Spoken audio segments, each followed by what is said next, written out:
السلام علیکم ګرانو کتونکو، ستړي مشئ په دې هیله چې جوړ او روغ یاست. حمزه خپلواک یم او تاسو د خپلواک تلویزیون ګورئ. سهیل شاهین وایي د سیاسي دفتر د اروپایي بخش مسؤلینو د ناروې له خاص استازي سره خبرې کړي.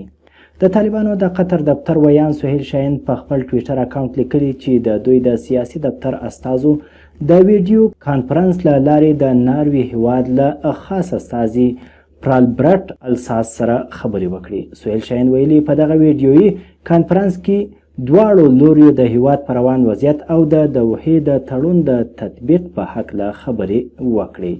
هغه وړاندې ویلي چې په دغه کانفرنس کې همدارنګه ناروې هیواد د دوحې تړون او د سولې پروسې څخه د ملاتړ او په دې برخه کې د همکارۍ ډاډ ورکړ.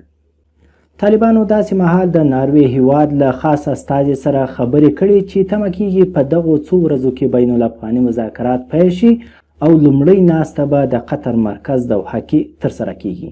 یو شمیر هیوادونه غواړي چې بین الافغاني مذاکرات د دوی په کوربه‌توب ترسره شي چې ناروې او جرمني هم په دغه لیست کې دي او داسې ویل کیږي چې دواړه د دا ډول غونډو سابقه هم لري.